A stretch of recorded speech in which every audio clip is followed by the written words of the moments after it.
Leave it, leave it.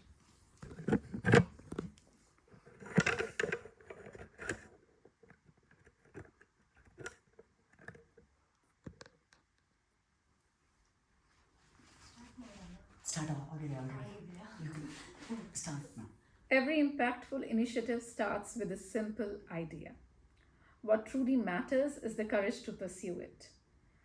Now, let us talk about the project that brought national and international attention to your work. For listeners who may be hearing it for the first time, Diva, tell us, what is Project Surya? Sure. So, Project Surya is a completely youth led non-profit organization started by young people, run by young people, and for young people, where we empower underprivileged children who are diagnosed with the chronic autoimmune condition, which is called type 1 diabetes.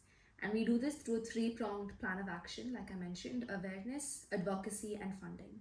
So, under awareness, we focus on enabling early diagnosis of type 1 diabetes through a diabetes education module where we talk about the symptoms and the risk factors.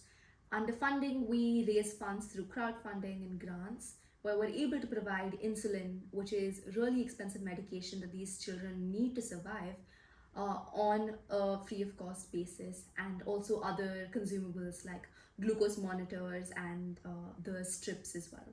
Under advocacy, we try to focus on some research and global health policy advocacy initiatives where we run campaigns and online social media movements where we reach out to policymakers and we try to tell them to, hear us out and make better, favorable policies for people living with type 1 diabetes. So that's a brief about Project Surya and the work that we do. How did you move from identifying the problem to start solving it? Sure. So I think we have to first identify who the stakeholders were and kind of also understand the beneficiaries and their exact needs. So we spent a lot of time doing the R&D and how we could help them in the most efficient way possible. Um, but I think initially it was a bit of trial and error here and there. We were trying to see in what different modes we could help and impact these people. But we started off with awareness, like I mentioned.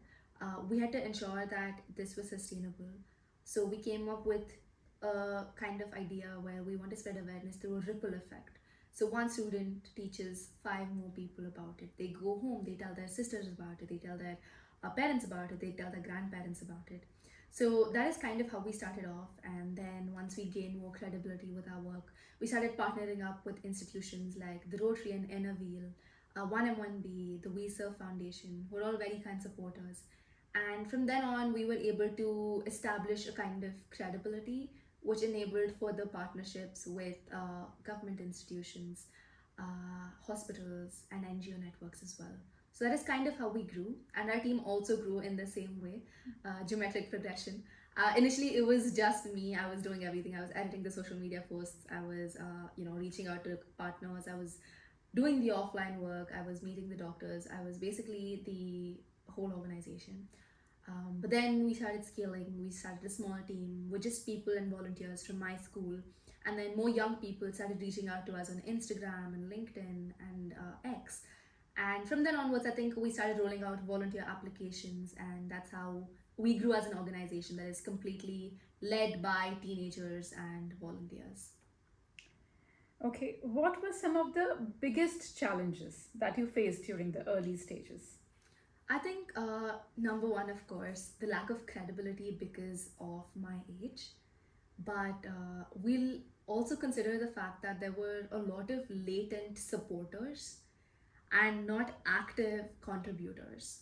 By this, I mean that there were a lot of people who used to praise us, who used to say, "Oh my God, you're doing such a great job." And we really appreciate that. So, thank you for supporting us. But a very small percentage of these people actively were involved in making it a reality. Do whatever little you can. If you're able to donate. If you're able to help us secure partnerships, do your little bit. If you're able to come help us volunteer for a session, do that. I realized that with all of this comes a lot of praise but very little people who actually take the action. So I think mobilizing that team initially was a bit hard, and yeah, that would be one of our biggest challenges in the early stages.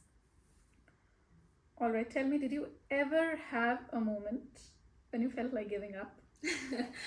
Yeah, that's a good question. Well, I think during the early stages, like I mentioned, when we were building our team, it was initially just me, and I was so used to doing everything myself. So the first volunteer team that I started was an absolute disaster. It failed terribly. There was no structure. People weren't accountable for a particular goal because of the way that the whole volunteer program was structured. There was no way of proper communication, and the whole thing just died down.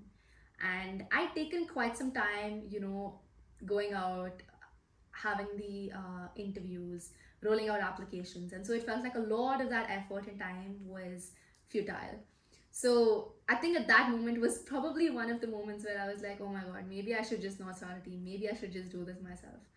But then after a few months, I realized, you need a team, you need people, you need young people to do this efficiently, to act on the causes they care about. And so then I started again, made up my mind, like, this time we're going to do it right. So whatever mistakes we made in the last cohort, we made sure pretty well to not repeat any of those mistakes. So then we had proper structure, we had frictionless ways of communication, we ensured that every person was accountable for a particular goal, a small milestone. We celebrated achievements, we gave them incentives, something they can look forward to. And I think that is how we turned one of our biggest failures into one of our most sustainable initiatives that we are still ongoing. All right. Yeah. Diva, through all your work, is there one person, one family whose story continues to stay with you? Yes, definitely. Of all of the stories, I think there's one that's the most impactful for me. We met this family of five. It was two parents and three daughters. Two of those daughters were twins, and they came from a small village in North Karnataka. The dad is a truck driver, and the mom works and stays at home. They live in a very, very small one-bedroom house, barely earning enough. It was a daily wage kind of a labor, and the family was in dire financial situations, if I may add. One day, they went to the doctor and they returned home with both of the twins having type 1 diabetes. Now, there's already a family that has no resources.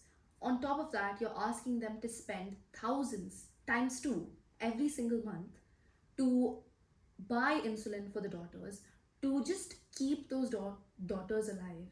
You know what I'm saying? This family, when we met them, the two sisters, they were rationing insulin because they could not afford to buy so many doses of it. They were skipping doses, they were taking less than what the doctor had prescribed them. And all of these have really big consequences on the overall health of the daughters. Another shocking fact that we got to know when we were talking to them is the fact that these two daughters, they were sharing the same needle to inject insulin. And it wasn't just one day, it wasn't for one day. They were using the same needle, two people, for I think 2 to 3 weeks straight. They used one needle. And it's really heartbreaking when you come across stories like this because it really makes you question, what do we have to talk about healthcare as a system? But luckily, through Project Surya and a few of our very gracious donors, we were able to sponsor insulin, fund them with free glucose strips, free glucose monitors, and connect them to certified diabetes educators and endocrinologists. And now one of the daughters, she aspires to become a doctor to help other children just like her. So I think that is one story that I hold very close to my heart, but also reflects the true situation of the system that we live in. Tell us about one person you met through this work who you will never forget. It's really hard to choose one person because I think there've been so many inspiring people, advocates, seniors, role models that I really look up to. But I think two people deserve a very special shout out, apart from my family and parents, of course. I would like to give a shout out to Dr. Santosh Oletti, who heads the pediatric endocrinology department at the Karnataka Institute of Endocrinology and Research. He is just so inspiring. He is so dedicated to improving the lives of these children that he goes above and beyond to make sure that these children are living the best lives and that they're getting what they deserve. You know, I think he is someone who I genuinely look up to, who's done incredible work in the field and deserves a genuine shout out. And the second one would be Dr. Shrikanta, who also works with children from underprivileged societies and communities and has done incredible work over the past few years in providing free insulin and diabetes education. So these are people that I really look up to and I'm so grateful to have met.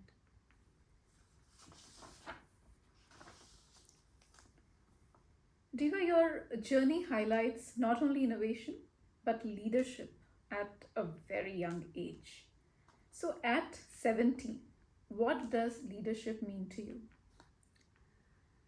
I think there's many different connotations in how I view this, but the first thing that I would like to say is you have to be emotionally intelligent. That's something that I've learned through experience.